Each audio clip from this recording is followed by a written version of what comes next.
The chair recognizes the gentleman from Texas, Mr. Paul, for 5 minutes. Thank you, Mr. Speaker. I ask unanimous consent to revise and extend. Without objection.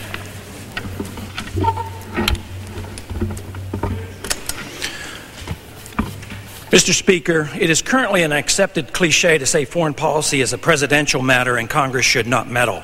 Frequently, we hear the pleading it remain bipartisan with no dissent, especially when troops are placed in harm's way. Yet no place in the Constitution do we find any such explicit instruction. Instead, we find no mention of foreign policy. To the contrary, we find strict prohibitions placed on the President when it comes to dealing with foreign nations. The Constitution is clear. No treaties can be entered into without the consent of the Senate. No war may be fought without the declaration of war by the Congress. No money shall be spent overseas without Congress first raising the money, then authorizing it and appropriating these funds for specific purposes. Since the Constitution does not even assume a standing army, let alone stationing troops in peacetime in over 100 countries with CIA, clandestine activities, and even more, the current foreign policy that has evolved over the past 100 years would surely be unrecognizable by the authors of that document. The founders of this country were opposed to standing armies for fear they would be carelessly used. They were right. The United States' record of foreign intervention and its failures have not yet prompted a serious discussion of the need for an overall reassessment of this dangerous and out-of-control policy. Not only has Congress failed in its responsibilities to restrain our adventurous presidents in pursuing war, spying, and imposing America's will on other nations by installing leaders and at times eliminating others throughout the world these past 50 years, we now, by default, have allowed our foreign policy to be commandeered by international bodies like NATO and the United Nations. This can only lead to trouble for the United States and further threaten our liberties. And we have already seen plenty of that in this century. It looks like our current president, who was less than excited about serving in the military himself, was quite eager to promote U.S. complicity in the escalating dangerous activity in Bosnia.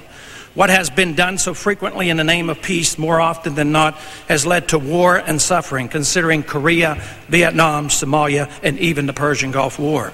Clinton has not been willing to phase out the Selective Service Department and has actually asked for additional funding to include the Selective Service process in his domestic so-called voluntary AmeriCorps program.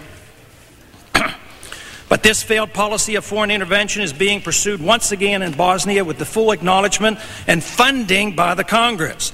Congress has failed to exert its veto over this dangerous game our president is determined to play in this region.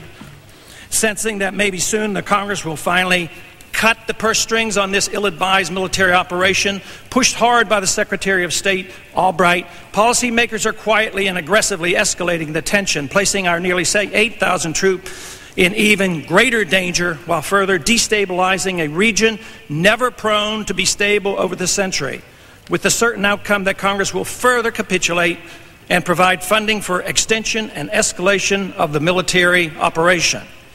In spite of some resistance in the Congress, the current escalation is likely to prevent any chance of withdrawal of our troops by next summer.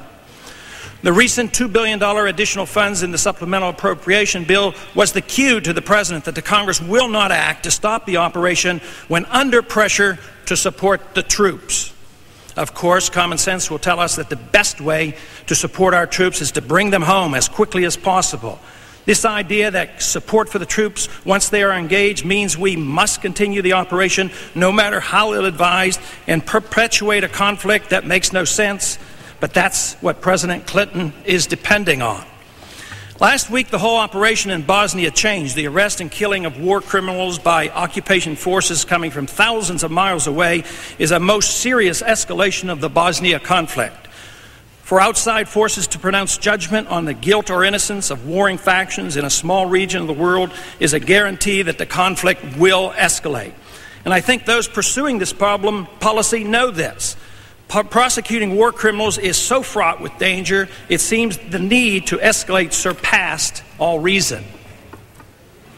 Yet immediately after the NATO operations supported by the U.S. that resulted in the death of a Serb leader, Clinton strongly suggested that the troops may well not be able to leave in June of 1998 as promised.